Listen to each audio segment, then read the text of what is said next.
Welcome. I'm Rebecca Pickens. I'm a certified book coach and developmental editor and host of Self-Editing Essentials, a group coaching program for writers who are finished or almost finished writing their books and want to learn the art of self-editing.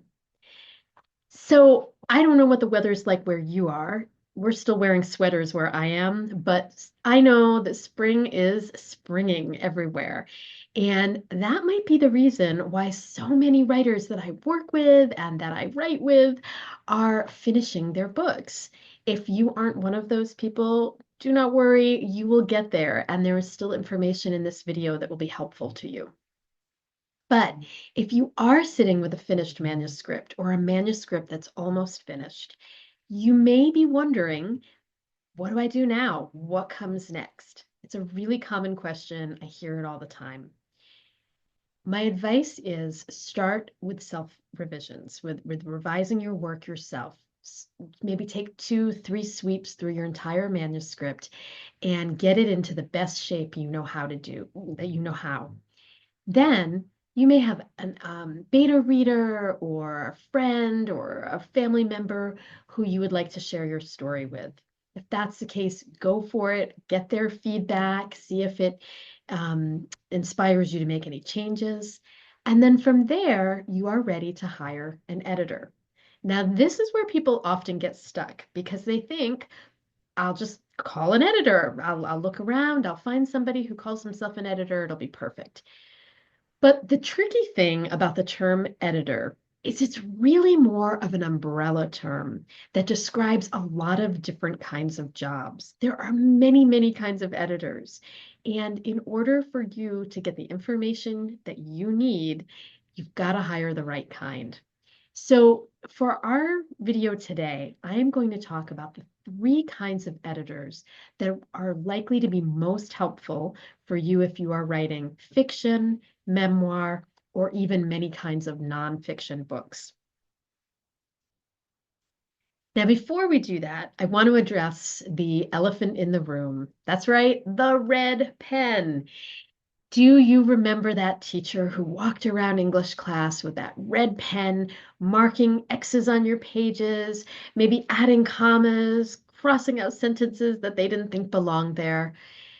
That red pen can haunt us. And I am not exaggerating when I say almost every writer that I work with who comes to me dreading editing comes with stories of the dreaded red pen. And it's really unfortunate because the editing process can actually be really amazing. It's just that oftentimes our first introduction, the first time we had our work edited, wasn't necessarily a collaborative or helpful experience. So, part of the purpose of this conversation today is I want you to leave feeling excited about the potential of working with an editor because actually it can be a really satisfying experience. I wanted to give you this quote from a really wonderful editor named Susan Bell, who's written a fantastic book called The Artful Edit. And she notes, editing is a conversation, not a monologue. I love that. It's a conversation. And I would add, editing is a conversation with someone else who really, really, really wants to talk about your book, with someone who is excited about prose, who is excited about ideas, and is excited to help you get your book into the best shape it can be. Of course, someone holding a red pen is not engaged in a conversation. They are engaged in a monologue. It is their ideas about what is right and wrong, and it is asserted with that red pen. An editor, a good editor, is going to ask you questions. They're going to help you figure out using your voice, using your style, how to take your story to the next level. So it really is a back and forth process when done right. And it can be so informative and so exciting to see your story through the eyes of an editor and see it through a more objective lens. So the first kind of editor is a developmental editor, and that is the place we start. I'm a developmental editor. And what that means is I look at a story through a wide lens. I'm looking at a person's story to make sure that its foundation and its structure are sound. It's sort of similar to the way that a developmental editor will work with a story, except it's all at once at the end. So a developmental editor assesses your book structure to ensure that the information is going to be delivered in a way that is optimal. That means it's organized. The structure makes sense. There are no plot holes. There is strong narrative drive. There's strong character drive. Your characters are compelling. They're not flat. Um, a developmental editor will also look at your story's themes and make sure that they're clear. And they will spotlight sections that could be maybe expanded upon or streamlined or even removed. Finally, if you are planning to submit your book to a traditional publisher, so you're looking for a literary agent, they will make sure that your work aligns with industry standards because it is important that you be able to that if you're writing in a certain genre, that you are adhering to the rules that come with that genre. If you are self-publishing, that's a little bit less important. You can play with that form more. But if you are going to traditionally publish, a developmental editor can help you make sure that you're hitting all the marks that a publisher would expect to see.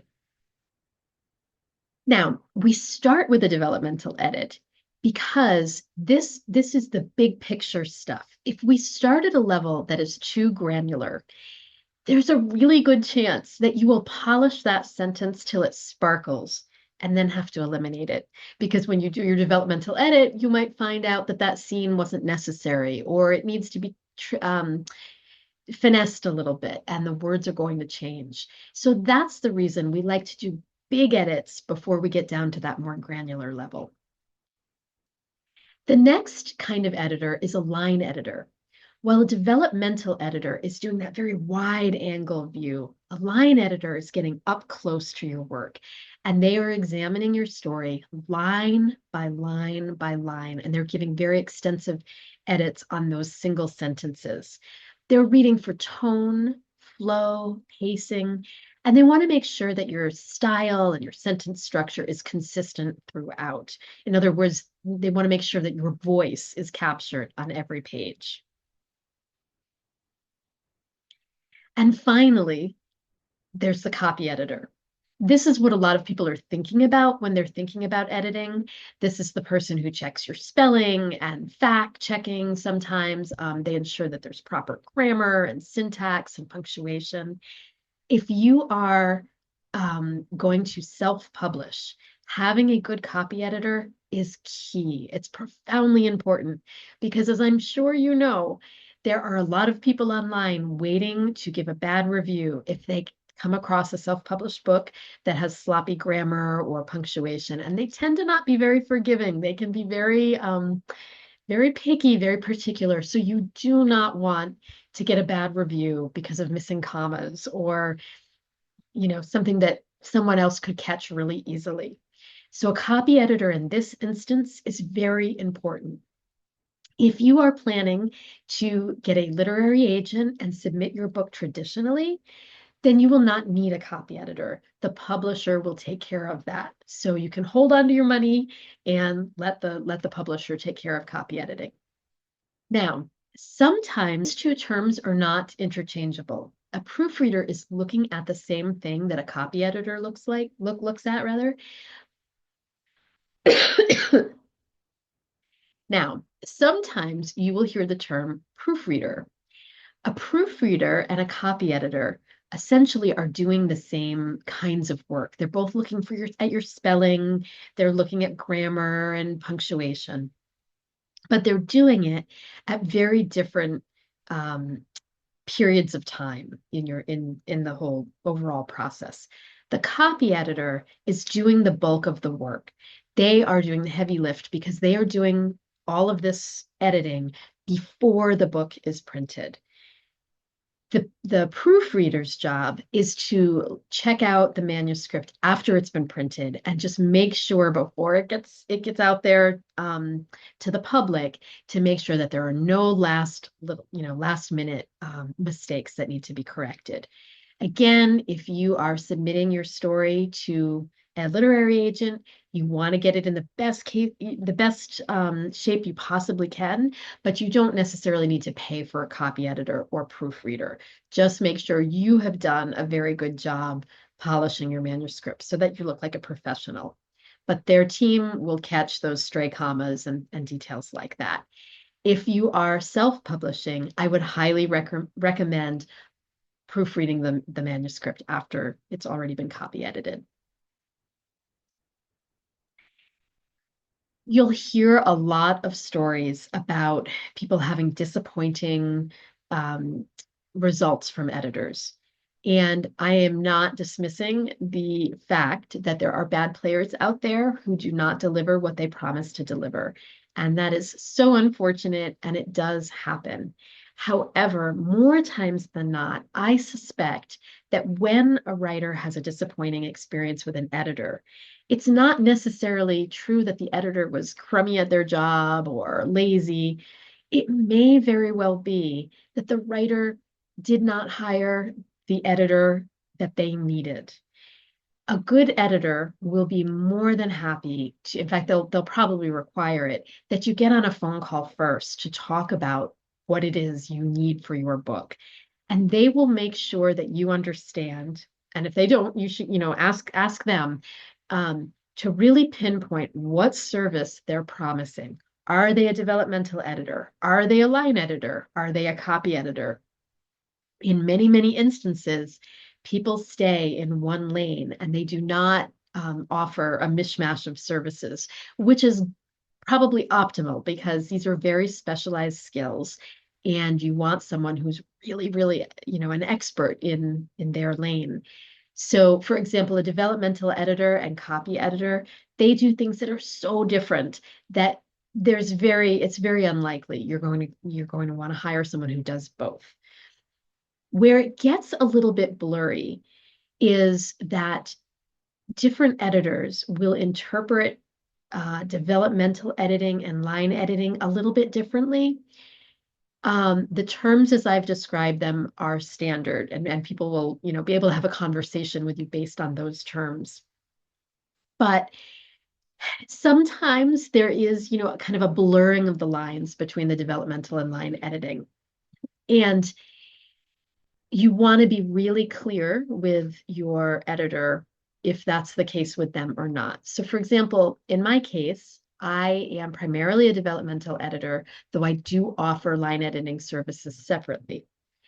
From time to time, I will work with a writer who has already done a very thorough job self-editing. Maybe they've taken it to someone else professionally, or they've had a lot of good beta readers. And so by the time it reaches me, I will always have some feedback. There's always something, that we can do to elevate a story. But I may feel like this story is in such good shape. If you'd like, I can also do line edits for this one. Most of the time, that's not the case. It would be too overwhelming to give someone developmental edits and line edits at the same time. We really want to keep those separate. But occasionally, and I will discuss this with the writer if I feel like this is possible, occasionally I will offer to do a combination of the two.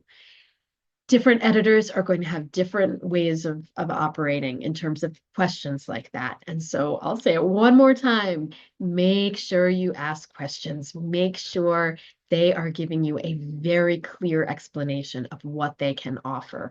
And when that happens, you're far less likely to be disappointed with the edits that you receive. Okay, so I have thrown a ton of information your way. Now I want to give you another way to think about all of this in a way that's easy to remember. We have talked about developmental editing. We've talked about line editing. We've talked about copy editing.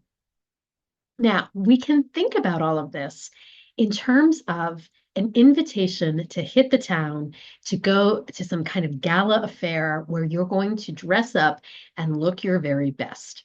Because it's the same thing with your manuscript, right? You want your manuscript to be its very best.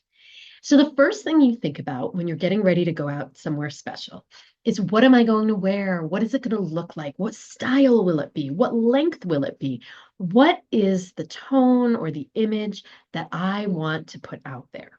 We think about our books the same way. And that's your developmental edit. It's the big picture. It's how this thing is going to look in its entirety. The next stage, once you figured out what you're going to wear, is you're going to do a little bling, right? So as you accessorize, you might put something on, you might put a piece of jewelry on and decide it's a little too much and take it off and put on a ring instead of bracelet. You're going to play around with different features. And that is what your line edit is. It's that putting in a little pizzazz, removing some of it, making sure that all the pieces come together and look and read beautifully. Finally, we got to get pragmatic. We have to make sure that our buttons are buttoned, our zippers are zipped, there's no stray threads hanging from our cuffs, right? We want to have all those final little touches in place so that we look neat and together, put together. That is your copy edit. Make sure all those little details that are easy to overlook, make sure they are in place. And with that, you will have yourself a manuscript that is ready to share with others. And you will also be dressed beautifully. You'll look great. So I hope that that analogy is helpful for you. And I also hope that this entire talk was helpful for you. If you have any questions at all, please put them in the comments section. I would love to hear from you. And if you are looking for more information about learning to self-edit, please check out my group. There's a link in the comment section. It's called Self-Editing Essentials. And this is a 4-month program that digs really, really deep into the art of editing and gives you the tools and techniques that I actually use with my clients so that you can edit your work like a professional would. It's so much fun. It's a great group of people. We get a lot done. So please check out that link. And if it sounds like it could be helpful for you, let's schedule a discovery call and we can talk more about it. And finally, if this video was helpful for you, I'd be so grateful if you would hit like. And if you would like to subscribe to my channel, you will receive new videos every Tuesday, all about writing, publishing, editing, all the things. So I hope you'll keep in touch. Thanks so much.